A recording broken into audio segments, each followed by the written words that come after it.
बच्चों, पिछले क्लास में हमने जो है वैद्युत आवेश की परिभाषा पढ़ी थी। हमने देखा था जब किसी चालक में प्रवाहित धारा को समय से गुणा करते हैं तो वैद्युत आवेश मिलता है। अर्थात वैद्युत आवेश विद्युत धारा और समय के गुणनफल के बराबर होता है। वैद्युत आवेश बराबर होता है विद्युत धारा गुणे समय के। वैद्युत आवेश को Q से, वैद्युत धारा को I से और समय को T से निरूपित करते हैं।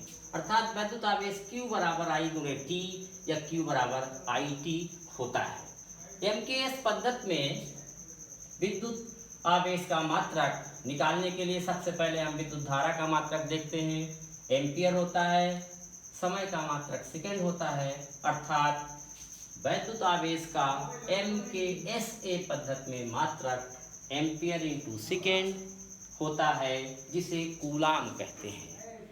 कूलाम MKS पद्धति में वैद्युत आवेश का मात्रक है, जबकि CGS पद्धति में वैद्युत आवेश का मात्रक स्टेट कूलाम होता है। एक कूलाम 3×10⁹ स्टेट कूलाम के बराबर होता है। इस स्टेट कूलाम को हम ESU भी कहते हैं, जिसको हम इलेक्ट्रोस्टैटिक सिस्टम ऑफ यूनिट भी कहा जाता है। अर्थात आपसे इस पर एक क्वेश्चन पूछा जा सकता है कि वैद्युत आवेश के CGS पद्धति में मात्रक और MKS पद्धति के मात्रक में इस क्या संबंध है। आप बताएंगे कि एक कूलाम बराबर होता है 3×10⁹ ESU या स्टेट कूलाम के। वैद्युत आवेश की गणितीय परिभाषा के बाद हम लोग जो है आवेशन की विधियाँ पढ़ेंगे। अर्थात हम वैद्युत आवेश को कितने विधियों से उत्पन्न कर सकते हैं। तो हम देखते क्या है कि वैद्युत आवेश को हम 3 विधियों से उत्पन्न कर सकते हैं। वो विधियाँ इस प्रकार हैं। नंबर 1 घर्षण द्वारा, चार्जिंग बाई फ्रिक्शन। नंबर 2 चालन द्वारा, चार्जिंग बाई कंडक्शन। नंबर 3 प्रेरण द्वारा, चार्जिंग बाई इंडक्शन। अर्थात 3 विधियों से आवेश को उत्पन्न किया जा सकता है। अब इन 3 विधियों को हम लोग जो है डिटेल से स्टडी करेंगे। आवेश उत्पन्न करने की जो पहली विधि है वो घर्षण द्वारा, चार्जिंग बाई फ्रिक्शन।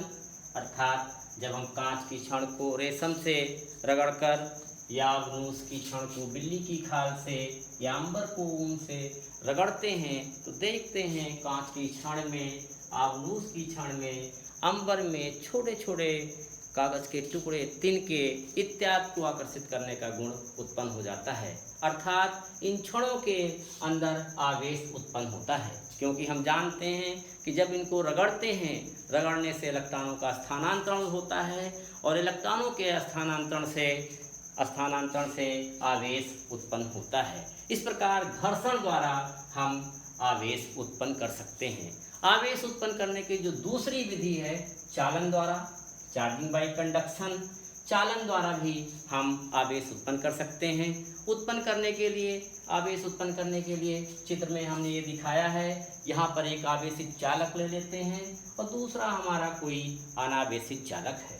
पहले ये दोनों चालक एक दूसरे के संपर्क में नहीं है, लेकिन जब हम दोनों चालकों को एक दूसरे के संपर्क में लाते हैं, अर्थात पहले आवेशित चालक को और दूसरे अनावेशित चालक को, जब दोनों चालकों को एक दूसरे के संपर्क में लाते हैं तब आवेश का प्रवाह ऊंचे विभव से नीचे विभव की ओर होता है और तब तक होता है जब तक कि दोनों का विभव बराबर नहीं हो जाता और आवेशों का ये वितरण उनकी धारताओं के अनुपात में होता है। इसको हम लोग अगले चैप्टर संधारित्र में पढ़ेंगे। इस प्रकार अनावेशित चालक को आवेशित चालक के बिल्कुल संपर्क में लाने पर, अर्थात उसको स्पर्श कराने पर आवेश का वितरण आवेशित चालक से अनावेशित चालक में होता है और हमारा अनावेशित चालक आवेशित हो जाता है। इस प्रकार चालन द्वारा हम आवेश उत्पन्न कर सकते हैं। आवेश उत्पन्न करने की जो तीसरी विधि है वो प्रेरण द्वारा, चार्जिंग बाई इंडक्शन। यहाँ पर हमने चित्र में दिखाया है, 4 प्रक्रम में दिखाया गया है। ये 1 2 3 4 हमारे पास पहला एक अनावेशित चालक है। दूसरे में हमने क्या किया, इस अनावेशित चालक के पास कोई आवेशित चालक हम लेके आते हैं। तो हम जानते क्या है कि जैसे ही हम आवेशित चालक को अनावेशित चालक के पास लाते हैं अनावेशित चालक के अंदर उपस्थित धनावेश इस ऋणावेशित चालक के कारण आकर्षित हो जाता है, जबकि अनावेशित चालक के अंदर उपस्थित ऋणावेश अनावेशित चालक के ऋणावेश के कारण प्रतिकर्षित हो जाता है। इस प्रकार अनावेशित चालक के पहले सिरे के पास धनावेश और दूसरे सिरे पर ऋणावेश उत्पन्न होता है, क्योंकि ऋणावेश प्रतिकर्षण के कारण दूर हट जाता है और धनावेश आकर्षण के कारण इस ऋणावेशित चालक के पास उत्पन्न हो जाता है। इस प्रकार अनावेशित चालक के दो सिरों पर अलग अलग प्रकार के आवेश उत्पन्न होते हैं। तीसरी विधि में हमने दिखाया है, जब हमारा जो दूसरा चालक है अगर उसको हम बूंद से जोड़ दें अर्थात उसकी अर्थिंग कर दें, तो हम देखते क्या है कि बूंद से उतने ही धनावेश निकलकर इसके दूसरे सिरे में उपस्थित जितने भी इलेक्ट्रॉन हैं उसको उदासीन बना देते हैं, और जिससे कि चालक के पहले सिरे पर धनावेश ही बचता है। अब अगर हम इस प्रकार अब इस ऋणावेशित चालक को इस चालक से हटा लें, तब हमारे इस दूसरे वाले चालक पर ऋणावेश वाले चालक के बराबर का धनावेश उत्पन्न हो जाता है। इस प्रकार दूसरा जो कि हमारा अनावेशित चालक था वो भी अब आवेशित होता है। ये तो हमने दिखाया है कब, जब हमारा अनावेशित चालक है उसे हमें धनावेश उत्पन्न करना है। लेकिन इसी हम अनावेशित चालक पर अगर ऋणावेश उत्पन्न करना चाहें तब क्या करेंगे, हम इस अनावेशित चालक के पास जो यहाँ पर हमने ऋण आवेश वाला चालक दिखाया है, अब इसको हम धनावेशित चालक इसके पास लाएंगे, धनावेशित चालक लाएंगे, जिससे होगा क्या कि ऋण आवेश आकर्षण के कारण इस श्रेणी में उत्पन्न होंगे और धनावेश इस श्रेणी में उत्पन्न होगा। फिर जब हम उसको अर्थिंग करेंगे, अर्थिंग करने पर धूम से उतने ही इलेक्ट्रॉन निकल करके इस सिरे पर उपस्थित धनावेश को उदासीन बना देंगे, और जिसके कारण ये पूरा धनावेश अर्थ में चला जाएगा और ऋणावेश ही इस चालक के सिरे पर बचा रहेगा। अब अगर हम इस धनावेशित चालक को, जो कि हमारा धनावेशित चालक है, अगर इसको हटा लेने पर होगा क्या कि हमारे दूसरे चालक पर इस चालक के बराबर का ऋणावेश उत्पन्न हो जाता है। इस प्रकार हम किसी भी अनावेशित चालक को बिना संपर्क किए, दो चालकों को बिना संपर्क में लाए हुए हम धनावेशित और ऋणावेशित बना सकते हैं, अर्थात धनावेश और ऋणावेश उत्पन्न कर सकते हैं। यहाँ पर हमने एक विद्युत रोधी स्टैंड का भी प्रयोग किया है। वो इसलिए किया गया है कि अगर हम विद्युत रोधी स्टैंड का प्रयोग नहीं करेंगे तो अब ऑटोमेटिक इस चालक में उपस्थित धनावेश पृथ्वी के संपर्क में आकर के पूरी तरह से उदासीन हो जाएंगे। इस प्रकार हम देखते क्या है कि आवेश उत्पन्न करने की 3 विधियां हैं। 3 विधियों से हम आवेश को उत्पन्न कर सकते हैं, घर्षण द्वारा, चालन द्वारा और प्रेरण द्वारा। एनसीईआरटी के पेज 10 पर एक न्यूमेरिकल है जिसको हम लोग लगाना चाहेंगे। इस न्यूमेरिकल में ये है कि यदि किसी पिंड से 10⁹ इलेक्ट्रॉन प्रति सेकेंड किसी अन्य पिंड में स्थानांतरित होते हैं तब 1 कूलाम आवेश के स्थानांतरण में कितना समय लगेगा। इस क्वेश्चन को हम लोग लगाना चाहते हैं। इसको लगाने के लिए सबसे पहले हम देखते क्या है कि इस प्रश्न में क्या दिया हुआ है, उसको यहाँ हम नोट कर लेते हैं।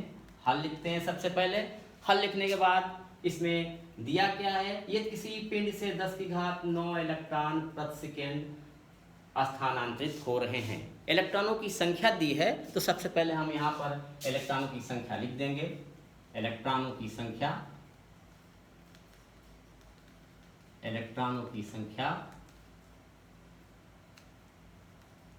n बराबर 10⁹। इलेक्ट्रॉनों की संख्या यहाँ पर दी है, प्रति सेकेंड 10⁹ इलेक्ट्रॉन स्थानांतरित हो रहे हैं, तो हमने इलेक्ट्रॉनों की संख्या लिख लिया। फिर निकालना क्या है, 1 कूलाम आवेश के स्थानांतरण में कितना समय लगेगा। 1 कूलाम आवेश के स्थानांतरण में कितना समय लगेगा। सबसे पहले हम ये निकालेंगे कि 10 की घात 9 इलेक्ट्रॉन जो प्रति सेकंड स्थानांतरित हो रहे हैं, तो 10 की घात 9 इलेक्ट्रॉन के स्थानांतरण से कितना आवेश उत्पन्न होगा। सबसे पहले हम ये निकालना चाहेंगे कि 10 की घात 9 इलेक्ट्रॉन के स्थानांतरण से कितना आवेश उत्पन्न होगा, क्योंकि हम लोगों ने पढ़ा है कि जब किसी वस्तु से इलेक्ट्रॉन का स्थानांतरण होता है, इलेक्ट्रॉन के स्थानांतरण से ही आवेश उत्पन्न होते हैं। इसलिए हम जो 10 की घात 9 इलेक्ट्रॉन का स्थानांतरण हो रहा है, इससे हम आवेश की मात्रा निकाल लेंगे कि कितने आवेश का स्थानांतरण होगा। तो आवेश का स्थानांतरण निकालने के लिए हम लोग एक फार्मूला सबसे पहले पढ़े थे। हम लोगों ने पढ़ा था कि आवेश Q बराबर Ne होता है, आवेश Q बराबर Ne। इस सूत्र से हम सबसे पहले कितना आवेश स्थानांतरित होगा उसकी मात्रा निकाल लेंगे। तो निकालने के लिए आवेश Q बराबर Ne, n मालूम है 10 की घात 9, E क्या है, यहाँ पर मूल आवेश है। मूल आवेश की वैल्यू हम लोग जानते हैं 1.6 गुणे 10 की घात -19 मूल आवेश का मान है। इसको हल कर लेंगे तो 1.6 गुणे 10 की घात -19 प्लस 9, 1.6 गुणे 10 की घात -10 कूलाम, ये अर्थात 10 की घात 9 इलेक्ट्रॉन के स्थानांतरण से इतना आवेश स्थानांतरित होगा। 1.6 गुणे 10 की घात -10 कूलाम का आवेश स्थानांतरित होगा, वो भी प्रति सेकेंड, क्योंकि यहाँ प्रति सेकेंड लगा है, इसलिए हम लोग जो है यहाँ पर इसको प्रति सेकेंड भी लगा सकते हैं। प्रति सेकेंड 1.6 गुणे 10 की घात -10 कूलाम प्रति सेकेंड का आवेश स्थानांतरित होगा। ये हमने निकाल लिया। अब हमें निकालना क्या है कि 1 कूलाम आवेश के स्थानांतरण में कितना समय लगेगा। इसको निकालने के लिए सबसे पहले देखते हैं कि 1 सेकंड में या 1.6 गुणे 10 की घात -10 कूलाम के स्थानांतरण में कितना समय लग रहा है, 1 सेकंड लग रहा है। तो हम ये लिख देंगे कि चूंकि 1.6 गुणे 10 की घात -10 कूलाम आवेश के स्थानांतरण में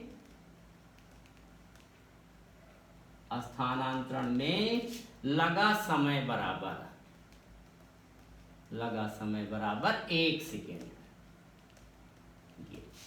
यहां पर ऐसा दिया हुआ है 1.6 गुणे 10 की घात -10 कूलाम के आवेश को स्थानांतरित होने में कितना समय लग रहा है, 1 सेकंड लग रहा है।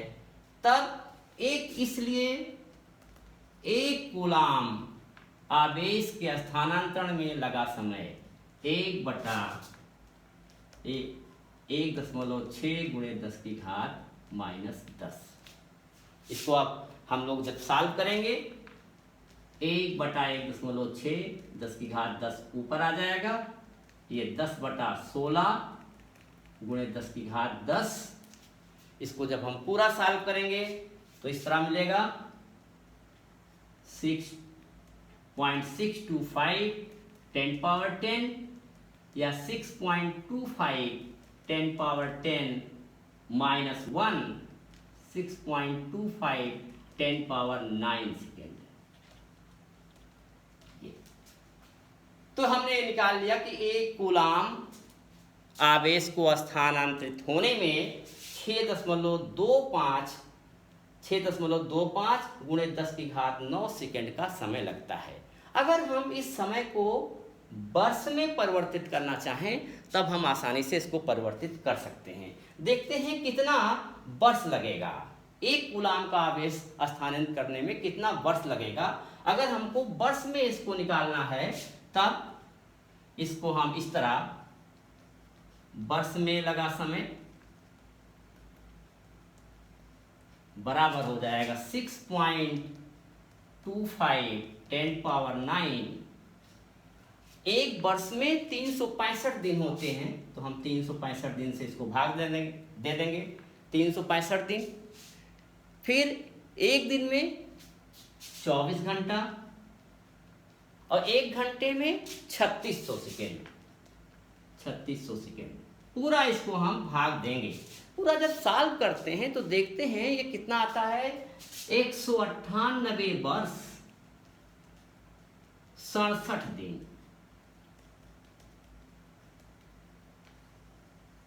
इसको जब हम लोग सॉल्व करते हैं तो पाते हैं क्या है, 198 वर्ष 67 दिन। अगर इसको हम लगभग मान लें, लगभग 198 वर्ष ही मान लें इसको,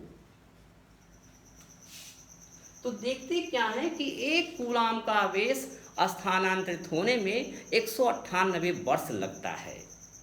अगर आपको 1 कूलाम का आवेश संचित करना है तब कितने वर्ष लगेंगे, 198 वर्ष। इसका मतलब 1 कूलाम आवेश की मात्रा बहुत बड़ी राशि होती है, इसीलिए हम आवेश के मात्रक को माइक्रो कूलाम में, नैनो कूलाम में और मिली कूलाम में नापते हैं। एनसीईआरटी के पेज 10 पर ये दूसरा न्यूमेरिकल है। एक कप में 250 ग्राम जल भरा है, बताइए इसमें धन आवेश और ऋण आवेश की कितनी मात्रा है। एक कप में 250 ग्राम जल भरा है, तब हमें बताना है कि इसमें धन आवेश और ऋण आवेश की कितनी मात्रा है, अर्थात आवेश की मात्रा हमको निकालनी है। तो आवेश की मात्रा निकालने के लिए सबसे पहले हम वही ये देखेंगे कि यहाँ पर दिया क्या है, हल लिख करके प्रश्न में दिया है 250 ग्राम जल भरा है, अर्थात जल का द्रव्यमान दिया है। जल का द्रव्यमान मालूम है 250 ग्राम। इस प्रश्न में जल का द्रव्यमान दिया है 250 ग्राम। निकालना क्या है कि इसमें कितने इलेक्ट्रॉन, इसमें धन आवेश और ऋण आवेश की कितनी मात्रा है। आवेश निकालना, आवेश की मात्रा। तो आवेश की मात्रा निकालने के लिए हम आवेश का फार्मूला लगाएंगे। आवेश Q बराबर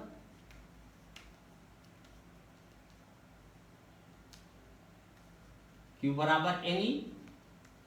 आवेश Q बराबर Ne से ही हम इसको निकालना चाहेंगे। धन और ऋण आवेश की मात्रा निकालने के लिए आवेश Q बराबर Ne। E मूल आवेश है, ये हमें ऑलरेडी मालूम है। E 1.6 10 की घात माइनस 19 कूलाम, ये मूल आवेश है। सिर्फ हमको n मालूम हो जाए। n क्या है, प्रोटॉनों की संख्या या इलेक्ट्रॉनों की संख्या। अगर प्रोटॉनों और इलेक्ट्रॉनों की संख्या हमको मालूम हो जाए, मतलब 250 ग्राम जल में कितने प्रोटॉन हैं, कितने इलेक्ट्रॉन हैं, अगर हम ये निकाल लें तो इस सूत्र में आवेश Q बराबर Ne में रखकर धन आवेश और ऋण आवेश की मात्रा हम निकाल सकते हैं। अगर प्रोटॉनों की संख्या निकाल लेंगे तो यहाँ पर हम E का मान प्लस 1.6 10 की घात माइनस 19 कूलाम लिख करके प्रोटॉनों की संख्या n से गुणा कर देंगे तो धन आवेश का मान निकल आएगा। और इलेक्ट्रॉनों की संख्या मालूम हो जाने पर क्या करेंगे हम, E का मान माइनस 1.6 10 की घात माइनस 19 कूलाम रख देंगे और इस फिर इलेक्ट्रॉनों की संख्या से गुणा कर देंगे तो ऋण आवेश की मात्रा निकल आएगी। तो सबसे पहले हमको इसमें निकालना क्या है, धन इलेक्ट्रॉनों की संख्या और प्रोटॉनों की संख्या। 250 ग्राम जल में कितने इलेक्ट्रॉन हैं, कितने प्रोटॉन हैं, ये हम निकालना चाहेंगे। इसको निकालने के लिए हमें सिर्फ मालूम क्या है, जल का द्रव्यमान 250 ग्राम। अब जल का हमको अणुभार मालूम है। जल का अणुभार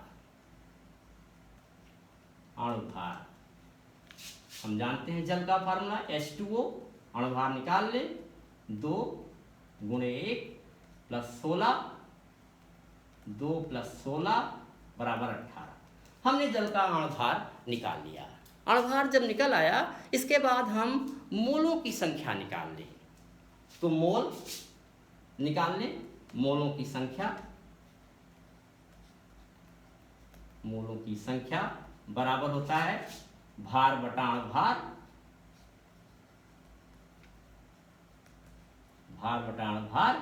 भार हमको मालूम है 250 और अणुभार मालूम है इतना 18, अर्थात 250 बटा 18 मोल।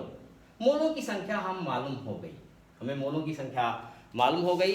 हमें ये भी मालूम है कि एक मोल में अणुओं की संख्या, एक मोल में जल के अणुओं की संख्या हमको मालूम है, निकाल।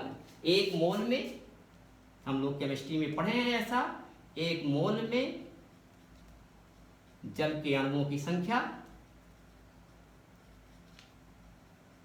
अणुओं की संख्या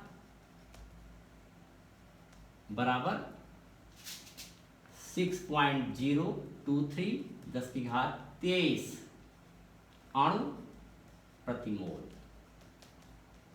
ये एक मोल में जल के अणुओं की संख्या, ऐसा हम मालूम है कि एक मोल में जल के अणुओं की संख्या अवोगाद्रो संख्या के बराबर होती है, जिसकी वैल्यू 6.023 मल्टीप्लाई बाई 10⁻23 अणु प्रति मोल हमने निकाल लिया। अब एक मोल में जल के अणुओं की संख्या मालूम हो गई। अब कुल मोल कितने हैं? 250/18, इसलिए 250/18 मोल में जल के अणुओं की संख्या 6.023 10⁻23 मल्टीप्लाई बाई 250/18, इतने अणु हो जाएंगे। इस प्रकार हमने 250/18 मोल में जल के अणुओं की संख्या निकाल लिया। अब ये देखेंगे जल के एक अणु में कितने प्रोटॉन कितने इलेक्ट्रॉन हैं। जल के हमने ये देखा कि 250 ग्राम जल में, 250 ग्राम जल में जल अणुओं की संख्या टोटल मिली 6.023 गुणे 10⁻23 मल्टीप्लाई बाई 250/18, इतने अणु हैं। इस अणु में अब हम ये देखना चाहेंगे कितने प्रोटॉन हैं और कितने इलेक्ट्रॉन हैं, ये निकालना चाहते हैं।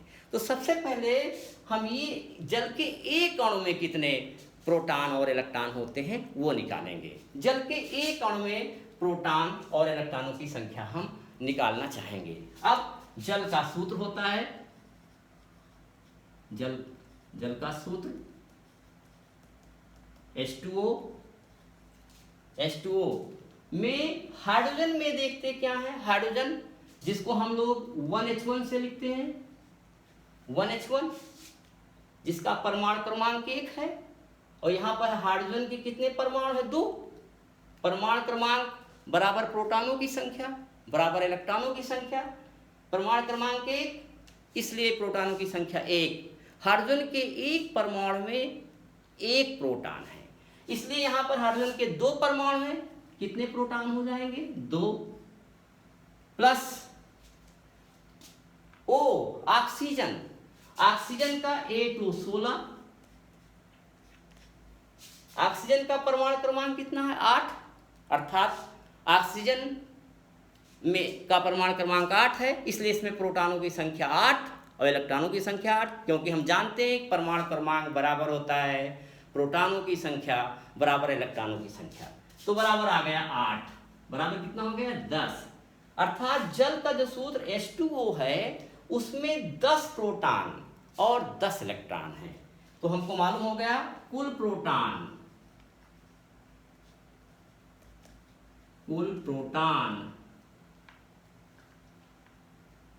10 और कुल इलेक्ट्रॉन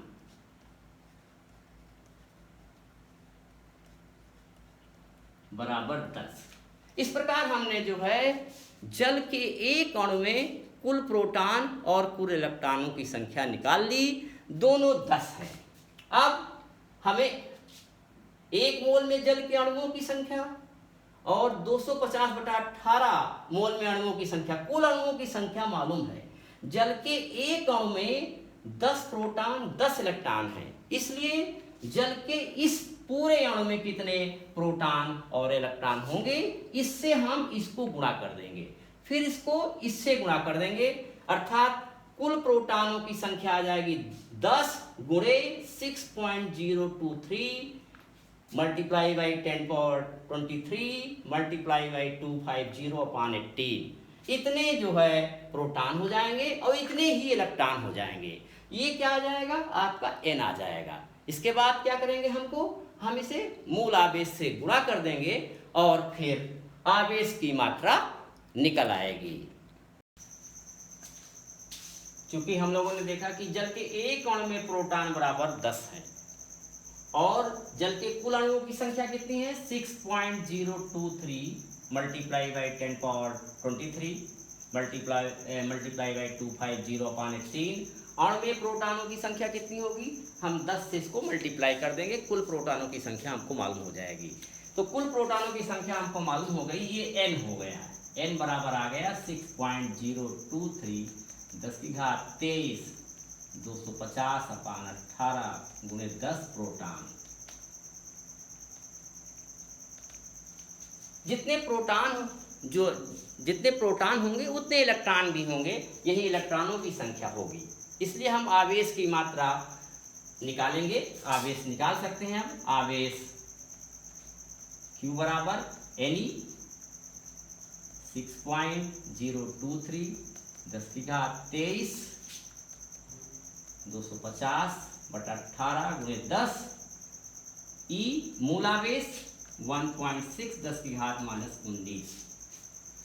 इससे इसको हम मल्टीप्लाई कर लेंगे। मल्टीप्लाई करने के बाद देखेंगे कि इसकी वैल्यू आती है प्लस 1.34 10⁻⁷ कूलाम। इस पूरे को जब हम सॉल्व करेंगे तो इसकी वैल्यू आ जाएगी प्लस 1.34 10 की घात 7 कूलाम आता है। ये प्रोटॉन या प्रोटॉन पर आवेश की मात्रा है, या धन आवेश 250 ग्राम जल में पाए जाने वाले धन आवेश की मात्रा है प्लस 1.34 10 की घात 7 कूलाम।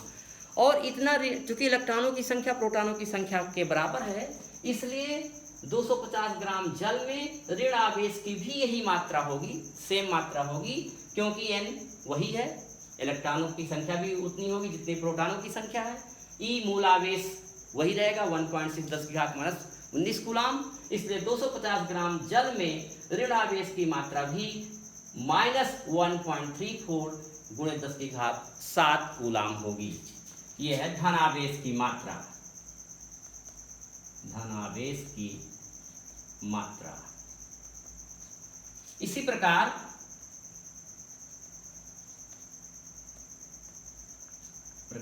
ऋण आवेश की मात्रा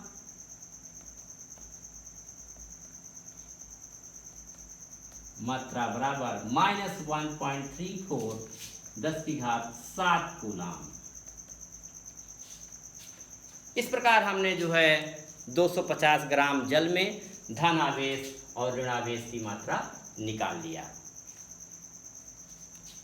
इसके बाद हम लोग जो है ये हमारा जो वैद्युत आवेश टॉपिक है, इसका हम एक टॉपिक ख़त्म करते हैं। इसके बाद हम लोग दूसरे वीडियो में कूलाम का नियम पढ़ेंगे और कूलाम के नियम का वेक्टर स्वरूप का अध्ययन करेंगे।